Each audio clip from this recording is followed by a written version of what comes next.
Today, hello and welcome my KG YouTube channel. तो बच्चों, आज हम पढ़ेंगे आनुवांशिक पदार्थों की खोज।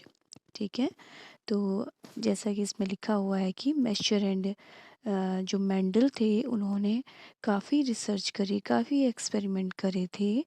तो उनकी जो रिसर्च थी उससे ये रिज़ल्ट निकला कि डीएनए क्या हो सकता है, हमारा आनुवांशिक पदार्थ हो सकता है।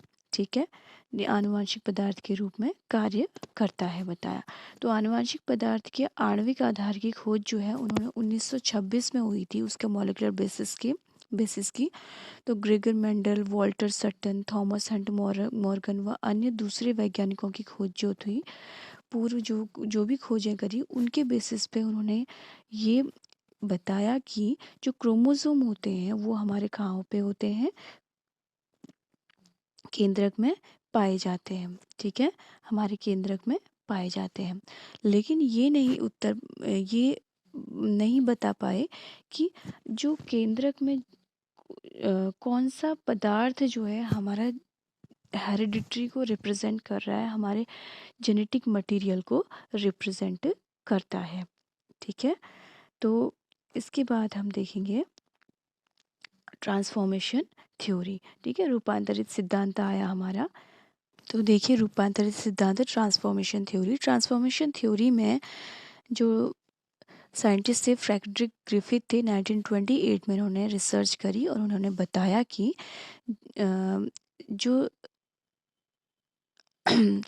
साल्मोनेला स्ट्रेप्टोकोकस निमोनी जो होता है वो क्या करता है, निमोनिया को फैलाता है। तो निमोनिया के लिए रिस्पॉन्सिबल होता है। ठीक है, तो इन्होंने बहुत सारे एक्सपेरिमेंट करे और बहुत से अच्छे से इन्होंने इसको एक्सप्लेन किया अपने एक्सपेरिमेंट को, और उसमें बताया कि ये क्या करते हैं, जो जीवाणु होते हैं, जो बैक्टीरिया होते हैं, उनके ट्रांसफॉर्मेशन थ्योरी को इन्होंने दिया था। ठीक है, तो जब इन्होंने स्ट्रेप्टोकोकस न्यूमोनी पर रिसर्च करी, एक्सपेरिमेंट किया, तो इन्होंने बताया कि जो इसमें क्या होते हैं, दो टाइप के क्या होते हैं, स्ट्रेन होते हैं, आर और एस स्ट्रेन्स होते हैं। ठीक है, तो जो आर स्ट्रेन होता है वो तो निमोनिया नहीं फैलाता है, और लेकिन जो एस स्ट्रेन होता है, आर स्ट्रेन निमोनिया नहीं फैलाता है, लेकिन जो एस स्ट्रेन होता है वो निमोनिया फैलाता है। वाई, क्यों फैलाता है? बिकॉज ऑफ क्या होती है इनमें, एक पॉलीसेकेराइड क्या होती है, कैप्सूल की कवरिंग होती है, म्यूकोपॉलीसेकेराइड की कवरिंग पाई जाती है इनमें। ठीक है, इनमें म्यूकोपॉलीसेकेराइड की कवरिंग पाई जाएगी। किस में पाई जाएगी? एस में पाई जाएगी, बट आर में नहीं पाई जाएगी। जिससे क्या होता है, जो एस स्ट्रेन्स होते हैं उनसे क्या होता है, निमोनिया फैलता है, लेकिन आर स्ट्रेन से निमोनिया नहीं फैलता है। ओके, देन उसके बाद इसमें बताया है इन्होंने, फिर इसके बाद इन्होंने क्या करा, इन्होंने उसके बाद माइस पे क्या करा, एक्सपेरिमेंट किया, और इन्होंने बताया कि जो एस स्ट्रेन्स हैं उनसे तो माइस मर गए, उन्हें इंजेक्ट किया, लेकिन आर स्ट्रेन से माइसिस जो है, जो मैं सबसे पहले एस स्ट्रेन को लिया और इसको माउस में इंजेक्ट कराया, तो माउस मर गया। ठीक है, दूसरे केस में आर स्ट्रेन को लिया जो कि नॉन वायरुलेंट था, तो इसको भी स्ट्रेन माउस में इंजेक्ट कराया, लेकिन माउस जिंदा रहा। ठीक है, बिकॉज ऑफ इसको कोई भी निमोनिया नहीं हुआ। देन उसके बाद थर्ड केस में क्या हुआ, इसमें थर्ड केस में देखिए, इसमें माउस जो है वो जो जिंदा रहा, क्यों?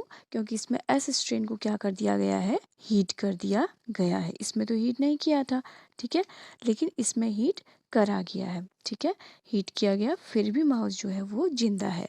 और उसके बाद लास्ट केस में क्या हुआ, जो एस स्ट्रेन था हीट वाला था, ठीक है, और जो आर स्ट्रेन था उन दोनों को ही मिक्स कर दिया। जो होता है एस स्ट्रेन में एक क्या होता है, डीएनए होता है। ठीक है, तो एस स्ट्रेन का जो डीएनए होता है आर स्ट्रेन को चेंज कर देता है, एस स्ट्रेन में चेंज कर देता है। ठीक है, एस स्ट्रेन में चेंज कर देगा, और एस स्ट्रेन में क्या होता है, एक स्पेशल चीज़ होती है। क्या होती है इसमें, क्या होता है इसमें, होती है इसमें म्यूकोपॉलीसैकेराइड की कवरिंग होती है, ठीक है, एस स्ट्रेन में। तो अब हम पढ़ते हैं रूपांतरित सिद्धांत के जीव रासायनिक लक्षण। तो ओसवाल्ड एवरी, कोलिन मैकलोन का मैककार्टी के कार्य के पहले ऐसा समझा जाता था कि आनुवांशिक पदार्थ प्रोटीन है। तो इनके जो भी रिसर्चेस थे, जो भी एक्सपेरिमेंट थे, उससे पहले यही समझा जाता था कि जेनेटिक मटेरियल क्या है, प्रोटीन हो सकता है। लेकिन जो ग्रिफिथ के जब एक्सपेरिमेंट सामने आए, जो भी रिजल्ट सामने आए, तो उससे फिर एक नई थ्योरी बनी, ठीक है। तो यहाँ पे बता रहे हैं हम इसके बारे में। तो ताप मृत एस कोशिकाओं के जो भी क्या थी, एस कोशिकाएं थी, ठीक है, जो एस कोशिकाएं थी हीटेड वाली, ठीक है, उनसे जैव रसायनों ने प्रोटीन हो गया, डीएनए हो गया और आरएनए हो गया, ठीक है, उनको अलग कर यह पता लगाने के लिए शोधित किया कि इनमें से कौन सा मटेरियल क्या है, जेनेटिक मटेरियल हो सकता है जो एस कोशिका में रूपांतरित करने में, आर कोशिका को एस कोशिका में रूपांतरित करने में सहायता कर रहा है। उन्होंने इस बात का पता लगाया कि एस जीवाणु का केवल डीएनए ही आर जीवाणु को रूपांतरित करता है, ठीक है। कौन करेगा? जो एस कोशिका है उसका डीएनए, उसके अंदर जो डीएनए है वो क्या कर रहा है, आर कोशिका को रूपांतरित कर रहा है, जिससे वायलेंट हो जा रही है और उससे क्या हो रहा है, निमोनिया हो रहा है, ठीक है।